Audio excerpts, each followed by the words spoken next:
ನಮಸ್ತೆ ನವಕರ್ನಾಟಕ ಟಿವಿಗೆ ಸ್ವಾಗತ. ನವಕರ್ನಾಟಕ ಟಿವಿ ಜನಪರ ನ್ಯಾಯಪರ.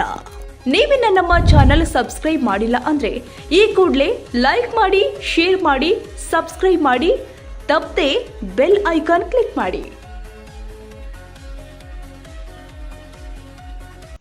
ಪಾವಗಡ ಟೌನ್ ಆದರ್ಶ ನಗರದಲ್ಲಿ ಡಾಕ್ಟರ್ ಬಿಆರ್ ಅಂಬೇಡ್ಕರ್ ಅವರ 135ನೇ ಹಾಗೂ ಬಾಬಾ ಜಗಜೀವನ್ ರಾಮ್ ರವರ 119ನೇ ಜಯಂತಿಯನ್ನು ಅದ್ದೂರಿಯಾಗಿ ಆಚರಣೆ ಮಾಡಲಾಗಿದೆ. ಈ ಜಯಂತಿ ಬಗ್ಗೆ ಮಹಿಳಾ ದರ್ಜೆ ಕಾಲೇಜಿನ ಪ್ರೊಫೆಸರ್ ನಾಗೇಂದ್ರಪ್ಪ ಅವರು ಮಾತನಾಡಿ, ಅಂಬೇಡ್ಕರ್ ಅವರು ಬಾಲ್ಯ ಜೀವನ ಹಾಗೂ ವಿದ್ಯಾರ್ಥಿ ಮಟ್ಟದಲ್ಲಿ ಅವಮಾನಗಳು, ಕಷ್ಟಗಳು ಅನುಭವಿಸ್ತಾ ಇದ್ರು. ನಾನು ಅವಮಾನಗಳನ್ನು ಅನುಭವಿಸಿದ್ರು. ನಮ್ಮ ದೇಶದ ಜನ ಅವಮಾನಗಳನ್ನು ಅನುಭವಿಸಬಾರದು ಅಂತ ಸಂವಿಧಾನವನ್ನ ಬರೆದ್ರು. ಆದರೆ ಅವರ ಆಚಾರ ದಾರಿಗಳನ್ನು ಮೈಗೂಡಿಸಿಕೊಳ್ಳಬೇಕು. ನಮ್ಮ ಮಕ್ಕಳ ವಿದ್ಯಾವಂತರಾಗಬೇಕು. ಸಂವಿಧಾನ ಇಲ್ಲದಿದ್ರೆ ತಲಾ ಸಮುದಾಯಗಳು ಬದುಕಲು ತುಂಬಾ ಕಷ್ಟಕರವಾಗ್ತಾ ಇತ್ತು ಎಂದು ಕಾರ್ಯಕ್ರಮದಲ್ಲಿ ತಿಳಿಸಿದರು. ನಂತರ ನಿವೃತ್ತಿ ಪ್ರಾಂಶುಪಾಲರು ಆದ ಬಸವಲಿಂಗಪ್ಪ, ನಮ್ಮ ದೇಶದ 2 ಕಣ್ಣುಗಳಿದ್ದಂತೆ, ಒಬ್ಬರು ಡಾಕ್ಟರ್ ಬಿಆರ್ ಅಂಬೇಡ್ಕರ್, ಇನ್ನೊಬ್ಬರು ಬಾಬಾ ಜಗಜೀವನ್ ರಾಮ್ ಇವರು ಆಗಿನ ಕಾಲಮಟ್ಟದಲ್ಲಿ ಗಾಳಿ, ನೀರು, ನೆರಳು ಕೊಟ್ಟಂತಹ ಧೀಮಂತ ನಾಯಕರು. ಯಾರು ಶೋಷಿತ ಜನರನ್ನ ಊರಿನ ಹೊರಗಡೆ ಹಾಕಿದ್ರು ಅವರೇ ಈ ದೇಶದ ಸಂವಿಧಾನವನ್ನ ಬರೆದ್ರು. ಈ ದೇಶದ ಸಂವಿಧಾನವನ್ನ ಮಾದಿಗರಿಗೆ, ಹೊಳೆಯರಿಗೆ ಮಾತ್ರ ಅಲ್ಲ, ಆದರೆ ಈ ದೇಶದ ಸಮಸ್ತ ಜನರಿಗೆ ಈ ಸಂವಿಧಾನವನ್ನು ಬರೆದಿದ್ದಾರೆ. ಈ ಸಂವಿಧಾನದಲ್ಲಿ ಇರುವ ಕಾನೂನುಗಳನ್ನು ಜಾರಿಗೆ ಬಂದರೆ ಮಾತ್ರ ಈ ದೇಶದ ಬಡತನ ಇರುವುದಿಲ್ಲ ಎಂದು ಈ ಕಾರ್ಯಕ್ರಮದಲ್ಲಿ ಅರ್ಥಪೂರ್ಣವಾಗಿ ತಿಳಿಸಿದ್ದಾರೆ.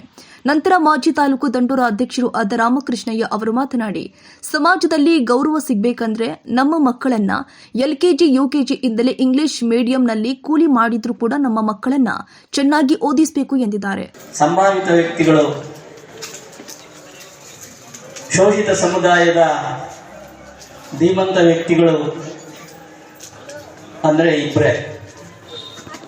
ಒಬ್ಬರು ಡಾಕ್ಟರ್ ಬಾಬು ಜಗಜೀವನ್ ರಾಮ್, ಇನ್ನೊಬ್ಬರು ಡಾಕ್ಟರ್ ಬಿಆರ್ ಅಂಬೇಡ್ಕರ್ ಅವರು. ಇವೆರಡು ನಮ್ಮ ದೇಶದ ಕಣ್ಣುಗಳು. ಶೋಷಿತ ಸಮುದಾಯ ಆಗಿನ ಕಾಲದಲ್ಲಿ ನೀರು, ನೆರಳು ಕೊಡದೇ ಇರುವಂತ ಜನರ ಮಧ್ಯೆ ನಮಗೆ ನೀರು, ನೆರಳು ಕೊಟ್ಟಂತ ಮಹಾನುಭಾವರು.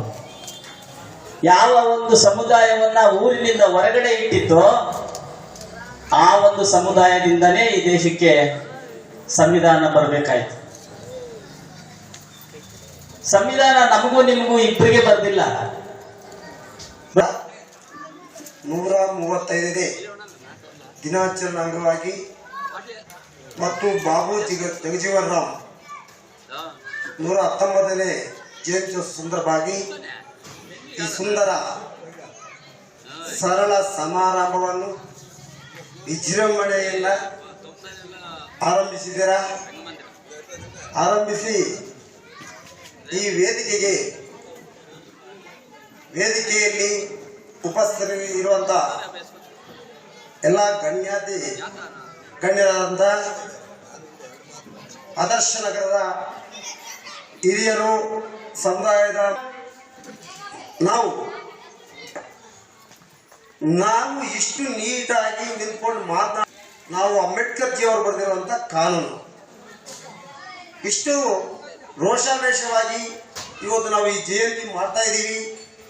ಇಲ್ಲಿ ಒಂದು ವಿಜೃಂಭಣೆಯ ನಾವು ಸಮಾರಂಭ ಮಾಡ್ತಾ ಇದ್ದೀವಿ ಅಂದ್ರೆ ಆಗಿನ ಕಾಲದಲ್ಲಿ ಯಾರೋ ಬಂದು ಹೊಡೆದಾಕೋರು.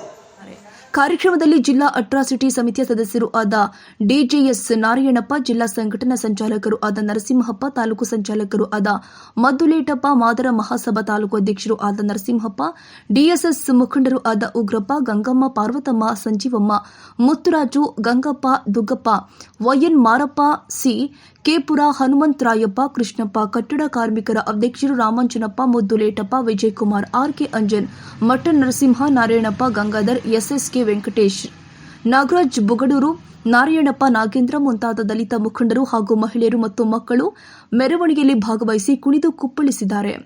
ನಾಗರಾಜ್, ಕೆಎಂ, ಪಾವಗಡ.